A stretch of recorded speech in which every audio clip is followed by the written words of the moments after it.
Eh bien bonjour les amis, bienvenue aux auditeurs et auditrices de cette nouvelle chaîne des Chroniques du Sherpa.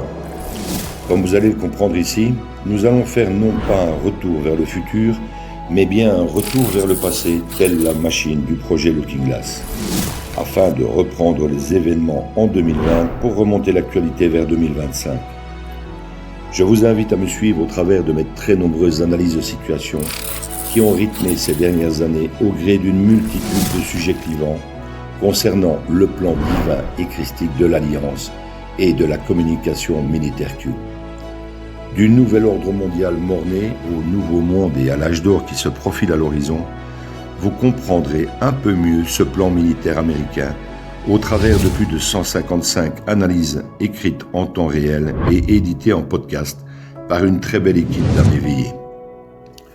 Pensez à vous abonner à la chaîne et cliquez sur le pouce si vous en appréciez le travail. Merci à toute l'équipe Z qui œuvre sans compter ses heures pour offrir ces infos à l'humanité. Bonne écoute à tous et à toutes.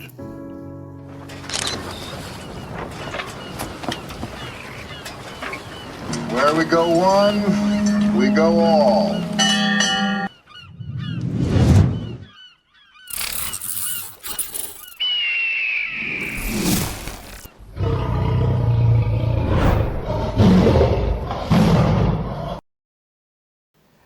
Analyse du 17 juin 2022.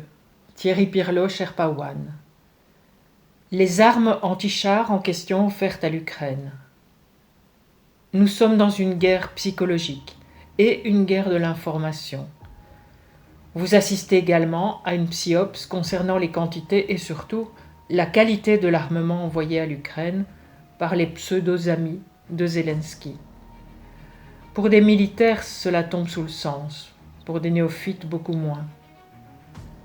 Hormis le fait que l'armée ukrainienne manque cruellement de soldats, on en est tout de même à 500 morts par jour, les malheureux conscrits n'ont aucune connaissance dans le démontage réglementaire d'une Kalachnikov ou même d'un AR-15 américain. Alors croire que ces soldats non formés peuvent performer avec des missiles anti-chars est une gageure. En revanche, il est tout à fait possible qu'il y ait 1000 fois plus d'armes anti-chars que de gens pour les utiliser sur le champ de bataille. Et c'est sans compter le fait que Zelensky et ses sbires en détournent une partie non négligeable pour organiser un trafic d'armes à destination du Moyen-Orient, de l'Afrique et même de nos chères banlieues européennes. 50% de ce qui reste ne fait pas le poids face à la supériorité aérienne russe. Et le reliquat arrive tant bien que mal, environ 10% à destination de la vraie armée ukrainienne face au front russe. Elle fait alors ce qu'elle peut, sous les ordres d'oligarques mafieux, dont le chef jouait encore il y a peu du piano avec sa queue à la TV Ukro. Mais quelles armes anti-chars l'Europe et les USA envoient-elles par dizaines de milliers ? Qu'avons-nous en magasin ? Tout d'abord le Stinger. C'est un missile sol-air, il est dépassé et date de 1981. 90% sont défectueux lors des tirs. Ils sont dangereux pour les hélicos, mais complètement inefficaces contre les MiG.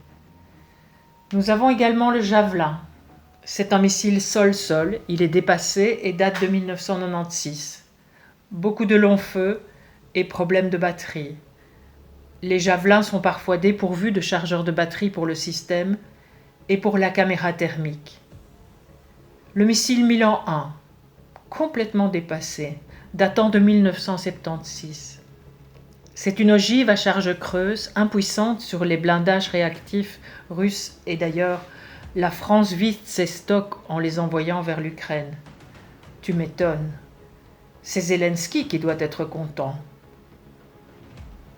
Le missile Milan 2, même chose que le Milan 1, sauf une tête plus performante, mais toujours inefficace sur les blindages réactifs russes de dernière génération.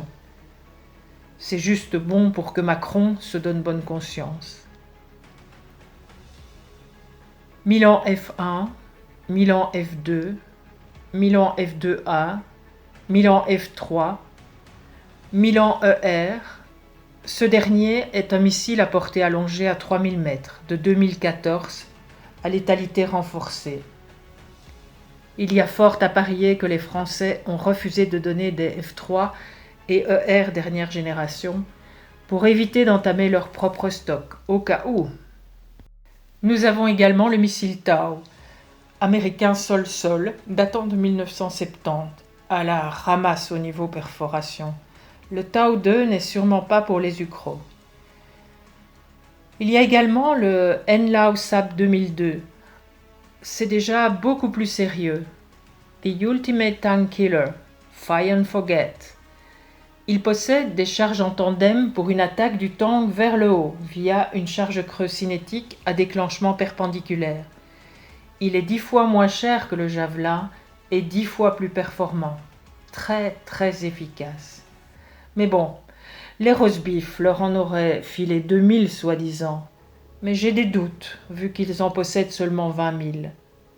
C'est probablement l'arme anti-char la plus efficace, car cela fait des décennies que les firmes militaro-industrielles ne développent plus d'armes anti-char, pensant que la guerre moderne n'utiliserait plus autant de tanks chenillés au profit des guerres urbaines. Nous avons également le lance-roquettes Lao. Ben voyons, date de 1960, guerre du Vietnam, et encore utilisé chez nous. De Croo en a sûrement fait cadeau aux Ukrainiens, avec un lot de casques Kevlar déclassés et des rations de combat périmées. Alors pour flinguer un épiscope de char T90, ok, mais pour ce qui est de le traverser, vaut mieux s'approcher à 1 mètre. Il y a également le Panzerfaust 3 de 1976. Idem que pour le lot, déclassé également, sauf sur les véhicules légers ou en surplomb de char. Il y a certainement encore d'autres merdes d'antan envoyées par les courageux généraux de l'OTAN, en espérant qu'ils n'ont tout de même pas osé envoyer de vieux Energa, Antac, Bazooka ou Panzerfaust 1 et 2, bien que plus rien ne m'étonnerait. Et vu la gueule de Zelensky, il est possible que Macron lui ait aussi envoyé des lance-pierres et des patators. Ce qui est sûr, c'est qu'une arme anti-char mal utilisée entraîne la mort de son utilisateur dans les 5 secondes, par riposte du char. Les Ukrainiens ont ainsi perdu de nombreux jeunes soldats ou civils mal entraînés, lors de jets de cocktails Molotov. Ce n'étaient en fait que de vulgaires bouteilles incendiaires qui n'ont pas à vocation de détruire un char, mais à l'aveugler. Alors mon petit dernier, qui serait bien utile aux Ukrainiens, n'est ni européen, ni ricain, mais russe. J'ai nommé le RPG-7. C'est souvent ce qu'il y a de plus simple qui marche le mieux. Même s'il date de 1970, il arrive à percer 26 cm de blindage. Bien utilisé en combat rapproché, c'est radical, et il peut être rechargé 4 fois par minute, contrairement aux moyens plus modernes. Pas d'électronique ni de batterie, donc pas d'emmerde. Ça peut traîner dans le sable comme une calache, mais ça ne vous laisse jamais tomber. Il y a aussi le Cornet, code OTAN Spriggan, la copie du Milan français, mais en plus simple et donc en plus fiable. Et mon petit coup de cœur, le lance-roquette RPG 29 pour les puristes. Il date de 1989 et il est toujours bien dans ses baskets avec sa charge tandem pouvant également tirer des munitions thermobariques. Un must, mais non guidé. Il est donc utilisé, tout comme le RPG-7, par un fantassin expérimenté, doté d'une solide paire de coronesses. Sa portée est de 500 mètres max, mais 150 est bien plus efficace. Beaucoup de pays amis de la Russie possèdent ce lance-roquette. Il a fait merveille et a montré sa grande efficacité sur les Merkava israéliens durant la guerre du Liban. L'Ukraine possède du matériel et de l'armement russe, surtout des merdes obsolètes. Et pour ce qui est du RPG-29, ça n'a pas été proposé à ce petit con de Zelensky. Pas folle, la mouche russe. Durant ce conflit, il est très difficile de comprendre par les images quels sont les chars russes et ukrainiens détruits et par qui. En effet, l'armée ukrainienne n'a pas hésité à détruire un grand nombre de ses propres chars pour faire croire à l'opinion européenne qu'ils se battaient comme des chacals contre les Russes. C'est même un char ukrainien qui a écrasé des voitures avec des civils à l'intérieur au début du conflit, faisant porter le chapeau aux Russes. Des vraies saloperies, ces ukronazis. Les chiffres des morts et blessés russes ainsi que le nombre de chars détruits sont très très exagérés.